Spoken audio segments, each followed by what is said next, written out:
Are you ready to take a bite out of the competition? Are you looking for ideas to make your business better? Welcome to the Core Business Show with Tim Jacquet, sponsored by Apple Capital Group.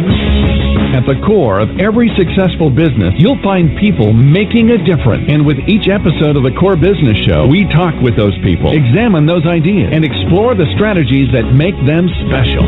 Now, the host of the Core Business Show, Tim Jacquet. Good morning. Welcome to another edition of the Core Business Show. I'm Tim Jacquet, your host. Today our topic is going to be company profiles. Our spotlight today is Central Payment Processing Company, which is in California. We're going to talk to one of the executives there, Chang, and we're going to take a break for a moment, and we'll be back in 1 minute listening to the Core Business Show. You're listening to the Core Business Show, sponsored by Apple Capital Group.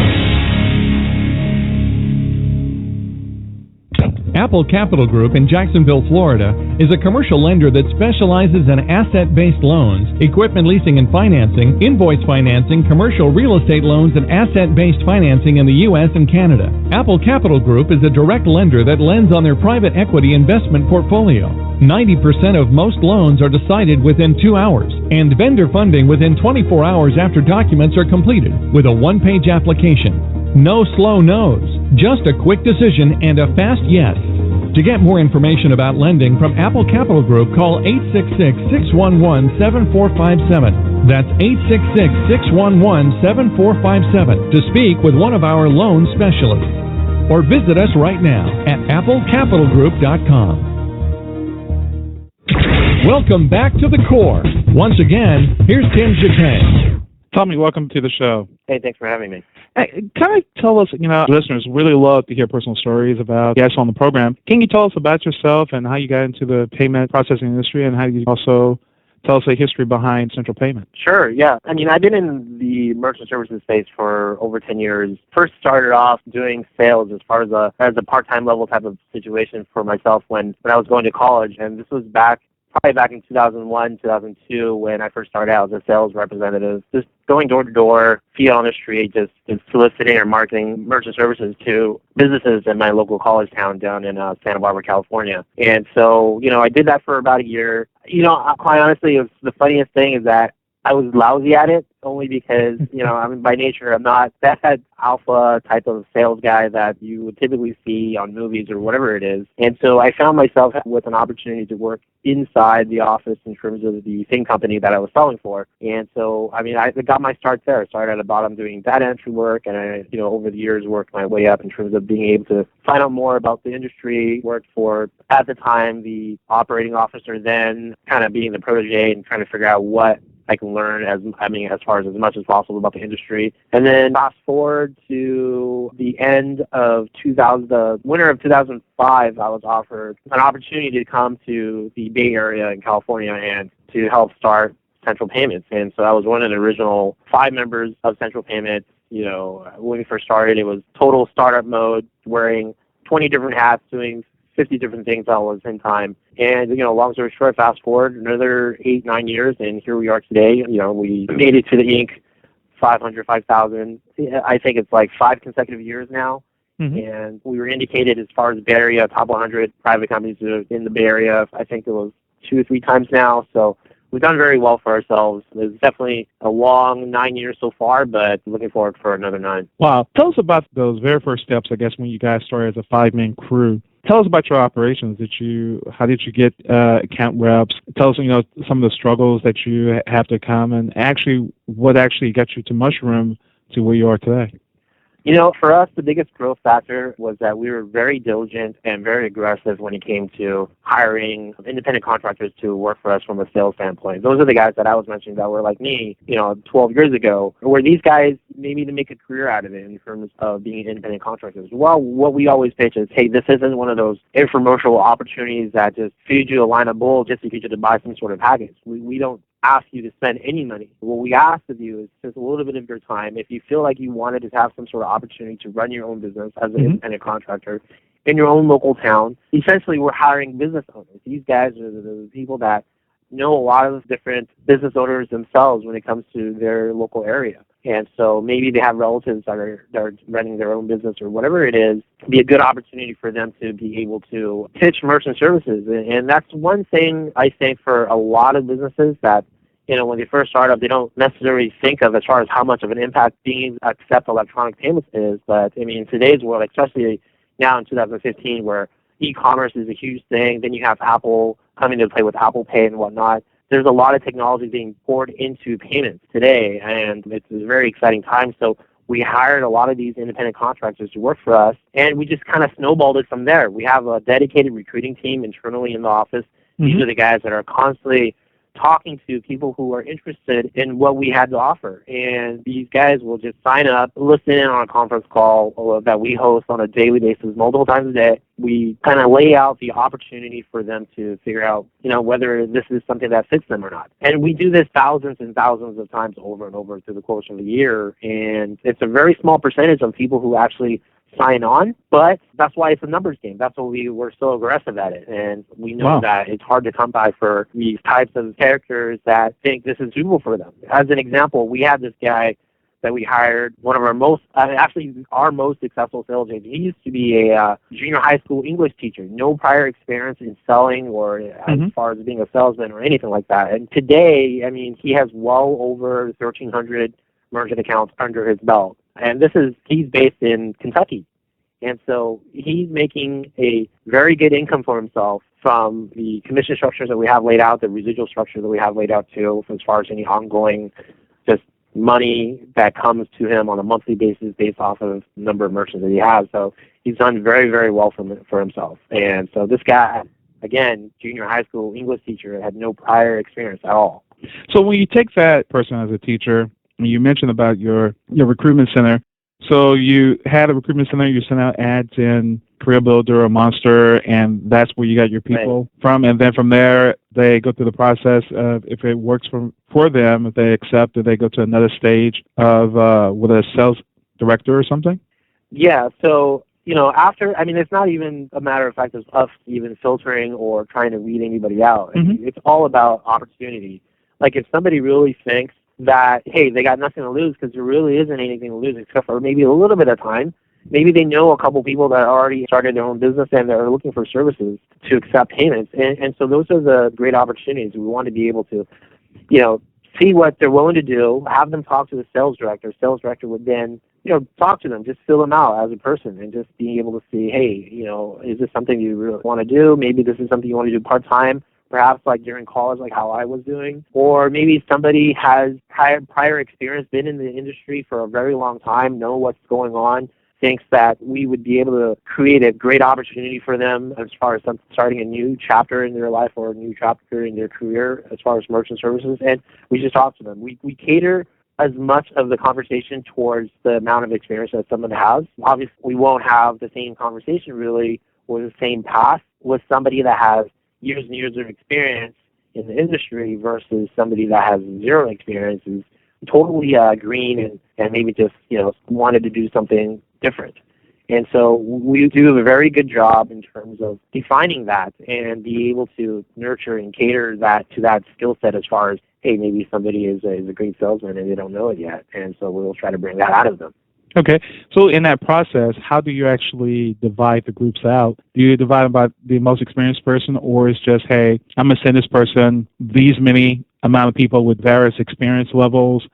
Or is it more concise? Hey, I'm going to put a green person with a sales rep that could be able to be a sales director that can then nurture them. How is that process done?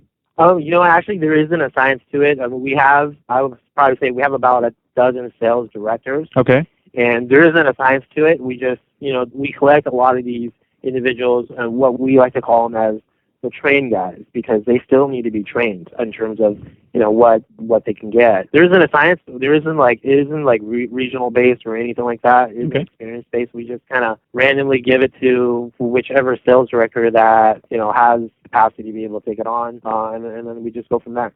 So how's the sales manager be able to, if, for example, we have like 100 people or 200 people in this portfolio, how do they actually manage it? Do they have some assistant that helps them kind of nurture that new person or new persons? Yeah, I mean, they have their own individual team of people that work from like assistants and whatnot. And so we've grown in terms of business-wise as far as our growth where, we kind of have to have that model or else it's not sustainable, right? So a lot of times the sales assistants will help them with various duties in terms of statement analysis or anything like that, cost analysis, and we just go from there. So there is a collaborative effort internally too. Okay. Because at the end of the day, although we all wear different hats in terms of the different parts of the business, we do our best to make sure that the sales agents get the attention they deserve. We definitely don't want them to feel like they're left hanging or anything like that. I myself, not being part of the sales aspect of the business, I still find myself talking to these sales agents on a regular basis just because, they needed some sort of help or whatever it is. If you'd like to join the conversation, feel free to call in at 347-324-3460, or you can email us at info@thecorebusinessshow. Is it something that you actually stumbled on that seems to just work? Is it the training or having the individual attention for those new account reps? I'm sure there's one little thing that you never really thought about, but actually end up working and winning your favor to actually help propel your business since you're still pretty new in this.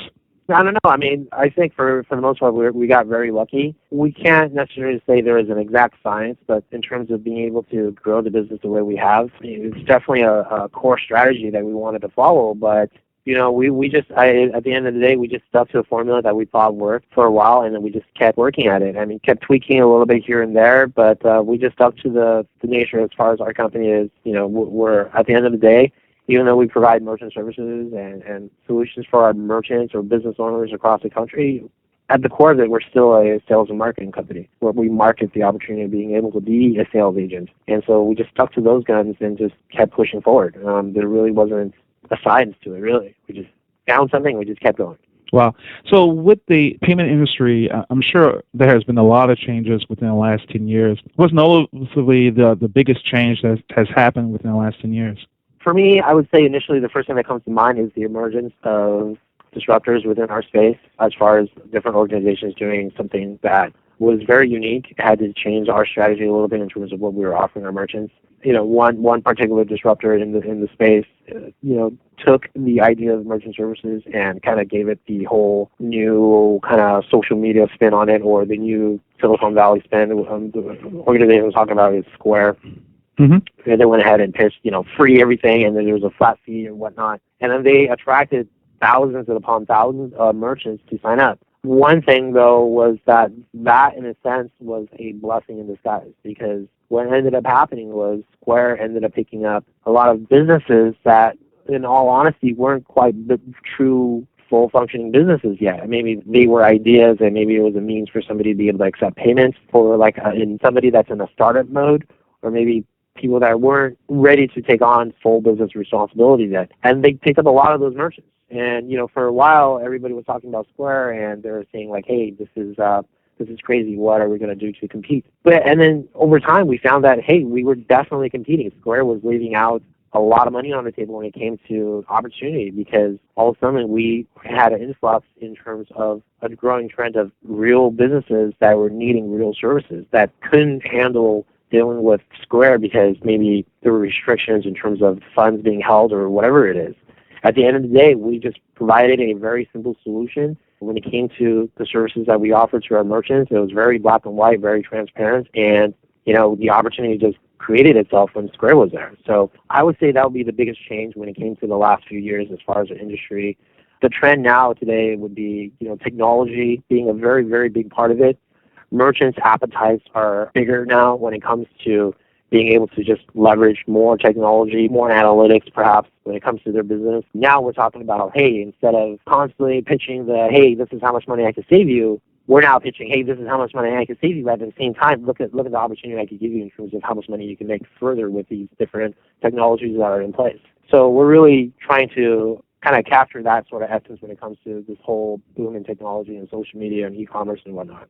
How does social media really fare with you guys? Is it something that kind of bring an awareness, or is just you actually use it part of your strategy? We definitely use it as part of the strategy. I mean, we were very early adopters when it came to the growing trend of, Facebook at the time couple years back when they were really a hot item, when it wasn't such a huge giant of data in the internet. Nowadays, we want to be able to leverage social media for our merchants and marketing and whatnot, being able to give them a way to communicate with their consumers, with their customers, in terms of, hey, I'm a local business. Before, I used to have to spend thousands of dollars on local newspaper ads or whatever it is. But now I can just reach out to those customers that are actually talking to them, actually coming in and purchasing stuff, or maybe they have friends that they want to tell us about. And so we leverage social media in a way where it gives the merchant a more clear voice for them to talk to their customers with.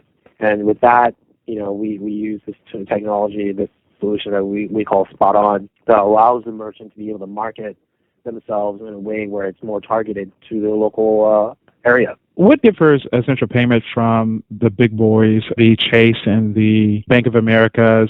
You guys is there a certain niche market, or is basically you bringing it down to earth as a local business that separate yourselves from the giants who don't seem as involved or personal to the average small business owner? Well, we've had a lot of success over the years, so, obviously we've grown a significant amount, but at the same time, even with the tremendous growth that we've experienced, we still at heart feel like a lot of the executives here, a lot of the upper management here feel like, hey, we're still in startup mode. We still have to grind it through. I would say the biggest difference is that when the merchant signs up with us, or when a sales agent signs up with us, they don't have to deal with a huge deal of bureaucracy, I would say. There's not a lot of paper pushing involved when it comes to just getting stuff done. A lot of times, merchants or agents, if they needed to escalate something, they can. They could talk to myself. They could talk to the owners of the company if they wanted to, and it's very easy to do so. We don't necessarily try to hide behind any sort of facade where, hey, we're just too big or too good for you to talk to anymore. Whereas, hey, we're down in the trenches. Everybody likes to, in here at CK, everybody likes to get their hands dirty and be able to work at an issue. So I would say that's the biggest differentiator, is that we're large enough where, we're a trusted name and we have a reputation, and we provide great service because of the capacity that we have. But at the same time, we still think ourselves as a small company so that we don't squander opportunities when it comes to merchants wanting to work with us. We want to be able to, basically, if there's any sort of issue, it's all hands on deck. We want to be there for them and work with them and let them know that from all levels within management, down to the local rep in the area or to the customer service rep, we're not shy in just dealing with the merchants directly ourselves. Okay. And if there's one thing you would like to leave our audience with about Central Payment and also how to contact you guys, what would you like to leave us with? Sure, yeah. For a lot of the businesses that are out there today, we are a nationwide company. We have a lot of independent contractors that are with us right now, sales representatives that are with us. And if you happen to stumble upon sales representatives that represent Central Payment, definitely want to take a look in terms of what they have to offer. We would like to provide an opportunity to be able to provide savings and as well as talk about new technologies that we will be able to enable a business like yourself to leverage in terms of being able to speak to your consumers. Nowadays, it's very, very hard to find a voice amongst all the noise that's out there right now. Consumers are very savvy when it comes to technology, and we have the technology to back it up. And as far as the local representation in terms of sales agents, if anybody thinks that they have a little bit of time or maybe they want to explore new opportunities to be able to reach out to us about maybe starting a new career or maybe enhancing an existing career or whatever it is, feel free to reach out to us. They can talk to us at any time. We're 24/7. We're all 100% within the United States. We're call centers within the U.S. We take pride in making sure that we create jobs here within the American economy. So reach out to us. Our toll-free number is 800-449-8012, and anybody can call us at any time. And your website address? Website address is www.cpay.com. Perfect.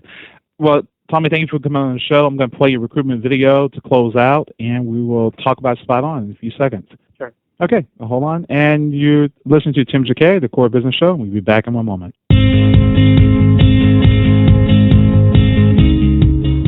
In Los Angeles alone, there are 2,500 new businesses opening up their doors every single month. That's music to my ears. 75% of everything bought in the United States is with a card. Debit or credit? Credit. In most retail stores, card usage is 80 to 85% of their business. Have a nice day. Hi, is Jean-Pierre in? Yeah, give me 1 second. Okay. Let's face it, in the near future, cash will be a thing of the past. Hi, Anna.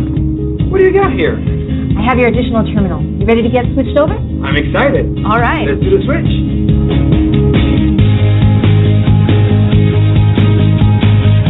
Here at Central Payment, we provide businesses with the ability to accept credit cards from their customers.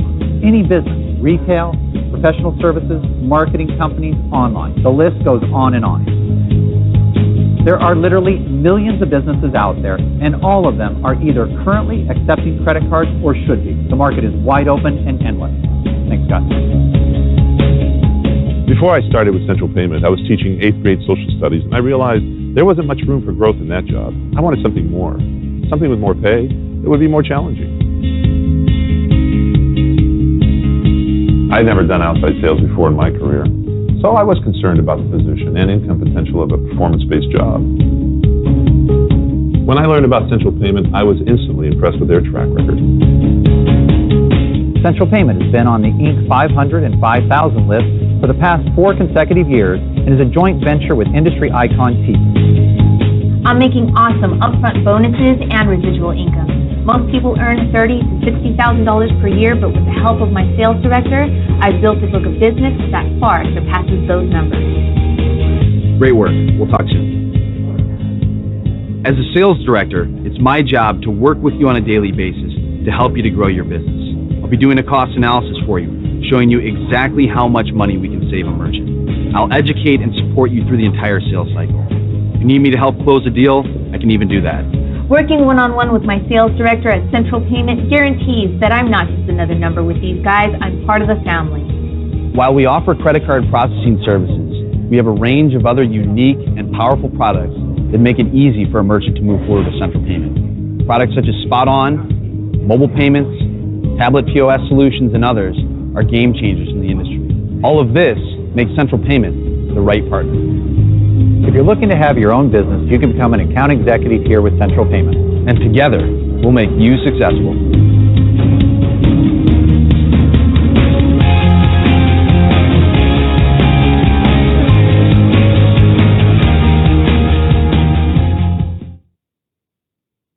Thank you for listening to the Core Business Show with Tim Jacquet. For more information about equipment financing and asset-based loans, visit our website, applecapitalgroup.com. That's applecapitalgroup.com. Or call us at 866-611-7457. We hope you'll join us for our next episode. And remember, you can always get to the core via iTunes. You'll find all our previous episodes there. And thanks again for listening to the Core Business Show with Tim Jacquet.